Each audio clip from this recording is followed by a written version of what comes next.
भगत जी सत साहिब, थोड़ा समाधान की कृपा करें। बात यह है कि नानक देव जी जब परमात्मा ने सतलोक दिखाया तब विश्वास आया। इसके पहले नानक देव जी विश्वास परमात्मा के ऊपर क्यों नहीं कर रहे थे? और जब परमात्मा नहीं मिला, इसके पहले ब्रह्मा विष्णु की महेश की भक्ति करता था। इसके बाद जब परमात्मा ने सतलोक दिखाया तब विश्वास किया। इसके पहले उनको विश्वास क्यों नहीं था? तो वो तो महाधर्मी पुरुष था और अपन तो एक सामान्य जीव है। तो अपन कैसे भरोसा करें कि सतलोक देखने के बाद अपने को पता चले कि कबीर साहब की भक्ति करनी चाहिए। सत साहिब, जय बंदी छोड़। बंदी छोड़ सतगुरु रामपाल जी महाराज जी की जय हो। सतसाई भगत जी, देखिए, आपका जो सवाल है वैसे उस सवाल का कोई मतलब निकलता नहीं है। अब आपको शंका हुई है तो जाहिर सी बात है, जब तक आपकी शंका का समाधान नहीं होगा तब तक आपके मन में वो सवाल हमेशा कांटे की तरह चुभता रहेगा। तो दास को जो सेवा दी है परमेश्वर ने, तो दास की भी ड्यूटी बनती है कि भगत समाज की ऐसी शंकाओं का भी समाधान किया जाए ज्ञान आधार से, जिनका वैसे भक्ति मार्ग में कोई औचित्य नहीं है। आप जी का सवाल है कि जिस प्रकार नानक जी तो बहुत अच्छी आत्मा थी, धार्मिक व्यक्ति थे, और उन्होंने भी जब परमेश्वर उनको बेई नदी पे जिंदा महात्मा के रूप में मिले, उनको सतलोक के विषय में बताया, तो उन्होंने भी तब तक यकीन नहीं किया सतलोक पे जब तक उन्होंने अपनी आंखों से सतलोक को नहीं देख लिया। आप जी का कहना ये है। भगत जी, ये सत्य नहीं है, क्योंकि ये परमेश्वर के सोचल छिद्र में आता है। ये हकीकत नहीं है कि नानक जी ने सतलोक देखने के बाद ही उनकी बातों पे यकीन किया। ऐसा नहीं है भगत जी। सत्संगों के सार को समझना पड़ेगा हमें। परमात्मा स्वयं गरीबदास जी महाराज जी को भी सतलोक लेके गए, जबकि गरीबदास जी महाराज जी के रूप में स्वयं कबीर परमेश्वर थे, डबल रोल में थे। डबल रोल में कैसे थे? जिस प्रकार काशी के भंडारे में स्वयं परमात्मा केशव बंजारे का रूप बना के आए। अब बताइए, एक रूप में तो परमात्मा सवाल पूछ रहा है और दूसरे रूप में कबीर रूप में परमात्मा खड़ा होकर 8 पहर तक 24 घंटे तक उन सवालों का जवाब दे रहा है। तो क्या हम ये कह दें कि कबीर परमात्मा को जब पता ही नहीं कि सतलोक में क्या है, वो यहाँ क्यों आए हैं? तो भगत जी, सवाल व्यर्थ का होगा, क्योंकि केशव बंजारे के रूप में खुद कबीर परमेश्वर थे। उसके बाद भी वो सोचल छिद्र करते हुए, अपने आप को छुपाते हुए, इसी पृथ्वी का एक प्राणी बताते हुए और परमात्मा से सतलोक के विषय में सवाल कर रहा है, जिसने स्वयं सतलोक की रचना की।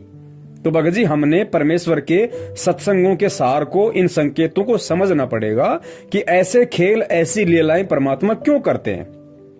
650 साल से लेके आज तक और 650 साल से लेकर पहले के 3 युग, द्वापर, त्रेता और सतयुग में परमात्मा जिन जिन रूपों में आए और जो जो खेल परमात्मा ने किए, जो जो लीलाएं रची, वो भगत जी सारी की सारी लीलाएं, और 650 साल से लेके आज तक जो जो परमात्मा ने लीलाएं की हैं, वो सिर्फ आप और हम सब कलयुग की इस बिचली पीढ़ी में उत्पन्न आत्माओं के लिए की हैं। ये उदाहरण पेश किए हैं ताकि हम समझें, हम परमेश्वर से जाड़ घिसाई ना करें।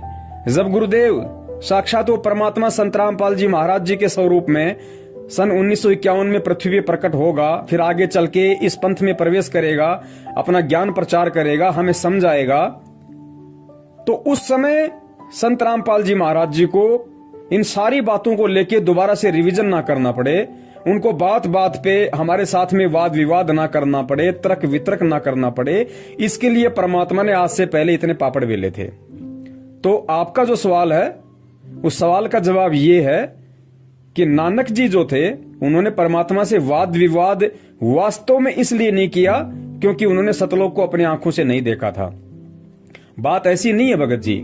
नानक जी को परमात्मा ने प्रेरणा की, मलुकदास जी को परमात्मा ने प्रेरणा की, धर्मदास जी के अंदर परमेश्वर ने प्रेरणा की।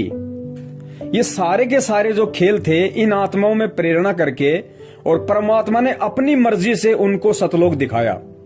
सतलोक दिखा के फिर वापस छोड़ा, फिर उन सब बातों को साहित्य में लिखा। क्यों? केवल आप और हम आत्माओं को ये यकीन दिलाने के लिए, ये विश्वास दिलाने के लिए कि वास्तव में सतलोक है, वहां पे परमात्मा है, वहां पे सारी सुख सुविधाएं हैं। केवल आप और हम आत्माओं को ये सब कुछ समझाने के लिए, ताकि फिर बात बात पे हर भगत को ये ना कहना पड़े और हर भगत ये ना कहे कि मुझे सतलोक दिखाओ, जब तक दिखाओगे नहीं तब तक मैं मानूंगा नहीं। और भगत जी जिनको दिखाया, क्या उन्होंने मान लिया? हजरत मोहम्मद जी को परमात्मा सतलोक लेके गए, क्या हजरत मोहम्मद जी वहां रहे? इतने सुख होने के बाद भी नहीं रहे ना, क्योंकि उनको ज्ञान नहीं था। बिना ज्ञान के वो सतलोक के सुखों को भी फीका समझ रहे थे। तो भगत जी ये जितने भी लीलाएं परमेश्वर ने की हैं, ये लीलाएं परमात्मा ने जानबूझ के की हैं, उन आत्माओं के अंदर ऐसी प्रेरणा करके की है ताकि ये उदाहरण बने, एग्जाम्पल बने। मुझे कलयुग में हर प्राणी को सतलोक दिखाना ना पड़े, हर प्राणी मेरे से ये सवाल ना करे। इसके लिए परमात्मा ने पूर्व के समय में उन सभी आत्माओं को पहले सतलोक दिखाया और फिर वो साहित्य में लिख दिया। वो पक्का प्रूफ हो गया कि हाँ सतलोक है, परमेश्वर झूठ नहीं बोल रहे। इन किताबों में, वेदों में, गीता में जो लिखा है वो झूठ नहीं है। वो भगत जी हमारे को यकीन दिलाने के लिए परमात्मा ने ये सारे खेल रचे थे भगत जी। तो हम ये नहीं कह सकते कि नानक जी ने जब तक सतलोक नहीं देख लिया तब तक उनको परमात्मा पे विश्वास नहीं हुआ। ये कहना हमारा गलत हो जाएगा, क्योंकि हमने इसके पीछे के रहस्य को समझना पड़ेगा। इसी को तत्व ज्ञान कहते हैं भगत जी, ताकि हम आज उस परमात्मा से बात बात पे ये जिद ना करें कि मुझे सतलोक दिखाओ, मुझे सतलोक दिखाओ। और दूसरी बात, आपके सवाल का जवाब परमात्मा ने अपने सत्संगों में दे रखा है कि भगत जी हमने विश्वास करना पड़ेगा। अगर हमने गुरु बनाया है तो हमने फिर गुरु के प्रत्येक वचन पर विश्वास करना पड़ेगा। जिस प्रकार गुरुदेव ने बताया कि एक पिता अपनी बेटी का रिश्ता तय करके आता है और घर आके बताता है कि भाई लड़का 6 फुट का है, लड़का गोरा चिट्टा है, लड़का ये नौकरी करता है, इतनी जमीन है, इतने सारा सब कुछ है, तो वो घर पे आके बताता है। तो गुरुजी ने बताया जो समझदार जो लड़की होती है वो अपने पिता से वाद विवाद नहीं करती कि नहीं जी मुझे तो दिखा के लाओ पहले, पता नहीं आप कह रहे हो सच है झूठ है भी या नहीं है, आपने रिश्ता तय भी किया कि नहीं किया, आप झूठ बोल रहे हो सच बोल रहे हो, मुझे तो दिखा के लाओ लड़का और उसका घर दिखा के लाओ। तो ऐसी बातें वो लड़की करेगी जिसके पास में अच्छे संस्कार नहीं है और जो लड़की कुचरित्र की है या जो मंद बुद्धि है, जो अज्ञानी है। वरना जो समझदार बच्ची होगी उसको अपने बाप के ऊपर यकीन होगा कि बाप कभी अपनी बेटी का बुरा नहीं चाहेगा, उसके भविष्य को अंधकार में नहीं धकेलेगा किसी ऐसे घर में उसका रिश्ता तय करके। तो बाप जो बोल रहा है वो बिल्कुल सत्य है, ये उस लड़की को यकीन करना पड़ेगा अगर वो समझदार है तो भगत जी हमने भी उस लड़की की तरह एक समझदार शिष्य बनना है, एक समझदार भगत बनना है और हमने अपने गुरुदेव पे, अपने बाप पे ये विश्वास करना पड़ेगा कि हमारे बाप ने जो कह दिया वो बिल्कुल सत्य है। और बाप ने खाली कह नहीं दिया, बाप ने इतिहास में लिखा हुआ भी दिखा दिया, वेदों में, गीता जी में लिखा हुआ भी दिखा दिया और बाप ने प्रैक्टिकल में भी दिखा दिया उन आत्माओं को निमित्त बना के पहले के समय में। और वो आत्माएं चीख चीख के अपने ग्रंथ बना के चली गई कि हाँ सतलोक है। गरीबदास जी महाराज जी ने कहा कि हम देखा सो सांच है और सकल परपंच। नानक जी ने गुरु ग्रंथ साहब लिख दिया सतलोक में कैसे नर नारी हैं, कैसा वहां का व्यवहार है, कैसा वहां का वातावरण है, क्या सुख है, सारी बातें तो लिखी हुई है। अब आज हम कहें कि साहब जब तक हम नहीं देख लेंगे हमें विश्वास कैसे हो? तो भाई ये तो फिर आपकी अपनी मर्जी है, इसमें किसी के साथ कोई जबरदस्ती नहीं है।